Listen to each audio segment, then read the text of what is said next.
Ingatkah kalian pada pengalaman yang terjadi? Ketika bertemu orang, masih ingatkah kalian namanya atau tidak? Ketika sedang mengerjakan soal ujian, ada bagian materi yang diingat dan tidak pada materi yang dipelajari. Itu akan menyebabkan lupa pada saat pengerjaannya. Pada dasarnya, semua makhluk hidup itu menyimpan informasi yang diterima dalam otak, seperti hewan dan manusia, dan cara penyimpanannya pun berbeda-beda. Ada yang masih mengingat pengalaman tahun lalu, ada yang beberapa tidak ingat, atau ada yang mengingat masih beberapa hari, atau hanya beberapa detik saja. Lalu, apa yang terjadi pada ingatan-ingatan itu? Selama proses penerimaan dan penyimpanan informasi, manusia dihadapkan pada masalah memori. Sebenarnya, memori itu apa sih? Mari kita lihat memori itu apa. Memori adalah suatu tahapan dalam proses informasi, jalan yang dengannya kita menyimpan dan memanggil informasi dari pengalaman di masa lalu untuk menggunakannya saat ini. Proses informasi tersimpan itu terbagi atas beberapa. Pertama, input, kemudian sensory registers, short-term memory, dan long-term memory. Misalnya pada proses peristiwa kembang api, proses input yang masuk adalah informasi berupa berlangsungnya nyala api cahaya pada kembang api. Kemudian cahaya itu masuk kepada sensory register, di mana kembang api yang dimainkan cahayanya akan terlihat sementara pada mata, kemudian akan menghilang. Lalu ada proses short-term memory untuk mempertahankan informasi beberapa saat lebih lama. Misalnya, ketika ditanya, 3 jam yang lalu masih ingat tidak sedang apa? Kemudian jawabannya adalah aku masih ingat.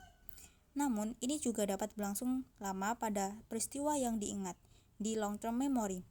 Peristiwa kembang api ini mungkin dapat terlupa beberapa hari atau beberapa tahun. Namun ketika mengingatnya lagi, akan ada proses informasi yang telah tersimpan di long-term memory dan terkadang butuh sedikit perhatian atau pemicu untuk mengingatnya kembali. Saat sedang berkendara menuju suatu daerah, ketika pertama kali akan mengandalkan Google Maps sebagai petunjuk arah. Namun, karena sudah berkali-kali melewati daerah, itu otomatis tidak menggunakan petunjuk arah lagi dan tidak takut tersesat lagi. Sebab informasi rute jalan telah disimpan pada ingatan jangka panjang. Temanmu memintamu membelikan makanan, maka kamu akan mengingatnya sampai berhasil membelinya. Namun, setelah itu tanpa sadar akan mulai melupakannya karena informasi itu tidak akan digunakan lagi. Maka ini ingatan jangka pendek, digunakan hanya untuk sementara. Apa itu working memory model? Yaitu perlibatan dari kedua memori antara jangka pendek tertidur yang teraktivasi dan sedang digunakan. Misalnya, ingat tidak teman SD-mu? Nah, di working memory ini akan bekerja ketika mengingat pertanyaan siapa teman SD-mu. Lalu, ingatan jangka panjang akan membantu merespon dengan mengingat siapa saja sih teman SD-ku dulu, dan ditambah dengan informasi terkini berupa ingatan jangka pendek, yaitu memahami apa yang sedang terjadi pada pertanyaan ini. Lalu, bagaimana caranya agar memori tersimpan baik atau daya ingat berlangsung baik pada suatu aktivitas? Memori untuk mengingat memiliki kapasitas berbeda dalam jangka waktu yang berbeda atau ada keterbatasan, sehingga mengingat itu adalah suatu hal yang penting. Cara pertama yang dapat dilakukan adalah dengan menulis.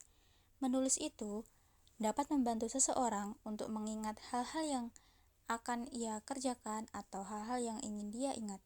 Misalnya, dia menulis suatu materi perkuliahan atau materi dari sekolah untuk dituliskan kembali pada bukunya, agar pada saat di rumah pulang, dia akan belajar kembali apa yang sudah dia pelajari dengan mengingat tulisan-tulisan yang dia tulis sendiri.